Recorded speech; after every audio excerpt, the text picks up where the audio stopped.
Louisiana beer reviews,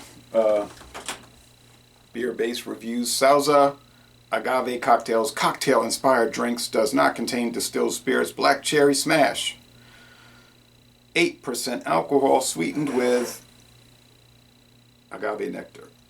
So that's the asterisk, agave, but sweetened with agave nectar. It's not tequila.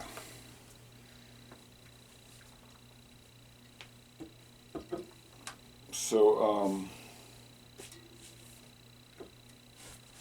introduced in 2022, this is certified kosher, and it is 2% juice from concentrate, 196 calories per can, yowza.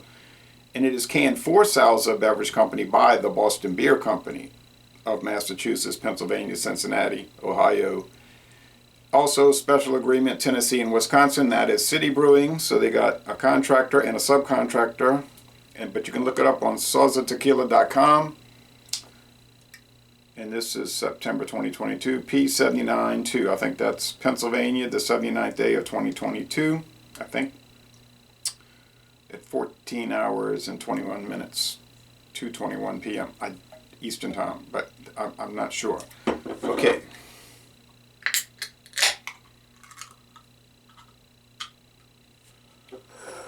It's not too widespread at this time, and this is the first video review for this product in the world. At the time of the recording, somebody might post before me though.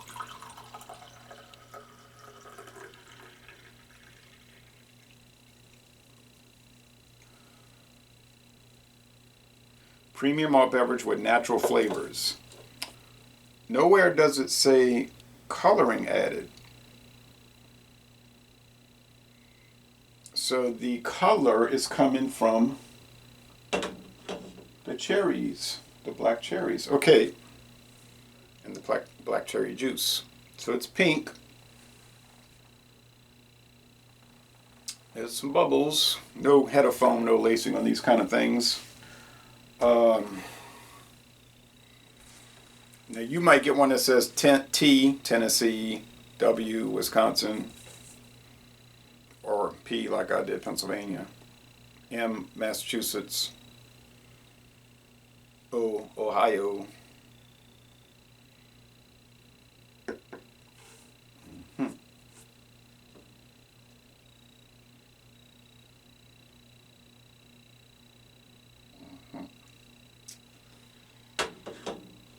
I think these should be drunk very cold. Now they have beer companies that make tequila-based products. I want to try that new Dos Equis margarita, which uses real tequila.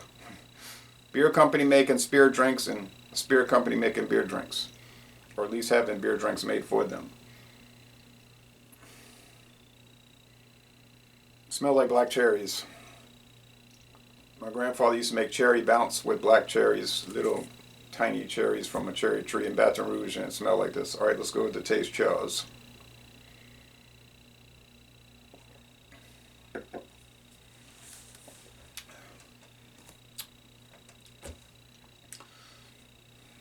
I mean, if you like cherry juice with a undertaste of agave nectar or sweetness, body's medium. Finish is mostly dry. There's no weird mouthfeel like slickness or oiliness. Just water taste, you know.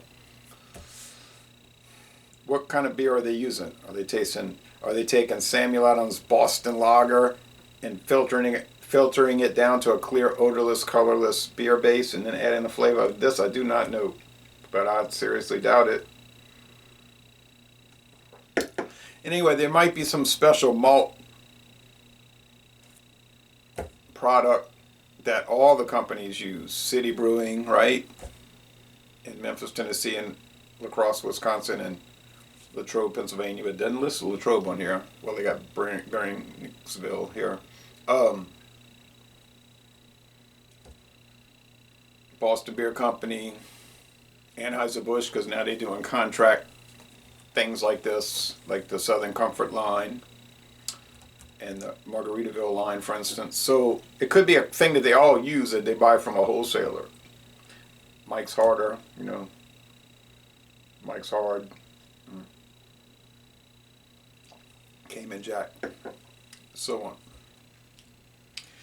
And the reason I say that is they almost always have the same beer undertaste. Now, it could be because of the process, or if you live in Canada, the process, right, that gives it that neutral flavor. You can barely pick up the pale malt. But it does seem to have a common element. So it could be a company that produces this type of malt beverage base. They do contain hops. Malt beverages by law must contain hops and not a trace amount. Now, it doesn't have to be whole cone, freshly picked hops, wet hops. It could be hop pellets, hop extract, but it has to be hop products. Okay, any beer could be that way. But now all beer does not have to contain hops. And what I mean is that some of these beers use malt substitutes like sugar cane, beets, or whatever. There's a whole list on the U.S. government's Tax and Trade Bureau glossary, beer, and then it says a malt base, and then it will say it's like or a substitute including, it says including, it's not exclusive, like only including these, So it's other thing. So what if you want to make beer out of carrots? I don't know. I don't know how they would, but apparently it's pretty wide ranging.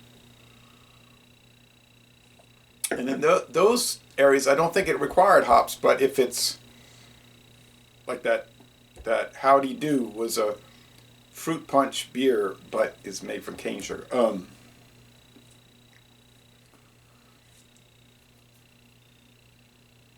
But if it says malt beverage, then that's different. So I don't know. You say, well, it's very confusing. It is and complicated. You almost have to have a comprehensive memory, but you don't have to remember all of it.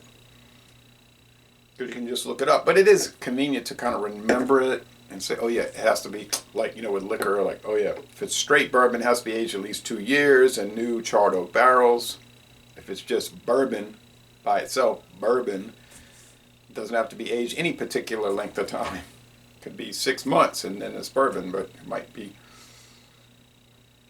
very flavorless or something, but I don't know. Still has to be new charred oak barrels, though, to be bourbon. But that's another category. These, I don't even know if they're aged at all. Like good lager beers like Budweiser is aged like 30 days. And the lager in tanks in the cold to mimic a cellar. Canadian whiskey has to be aged at least 3 years in new or used oak barrels, charred or otherwise, doesn't matter. This is not listed as an ale or a lager, so I don't know which it is. Is it top fermenting ale, bottom fermenting lager? It's clear though. I don't know. It's a whole series of questions, isn't it? But short story long, if you like the taste of black cherry, and I do, I tried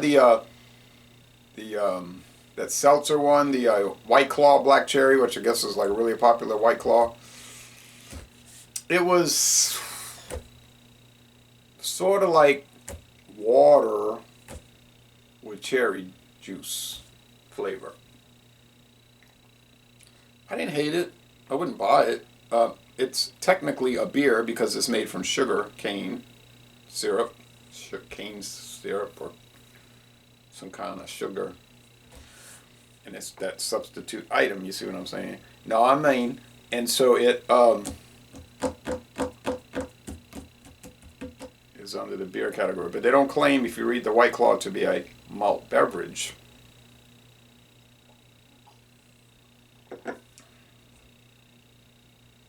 Oh, and I saw a rice whiskey the other day in a store. Louisiana produced rice whiskey. Crazy, huh? And what are the rules for rice whiskey, huh?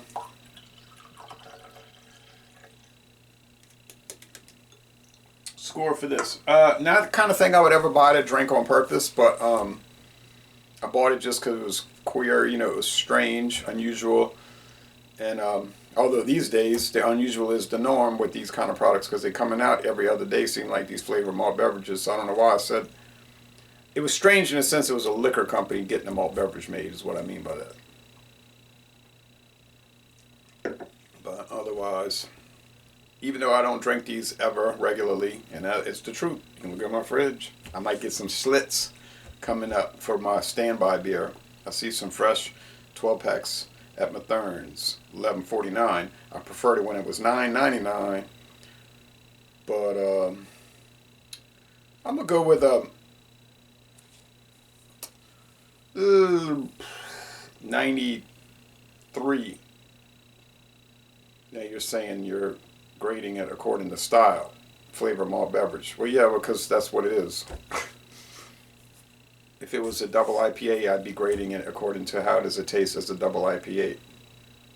If it was a milk stout, I'd be grading it as how does it come across as a milk stout.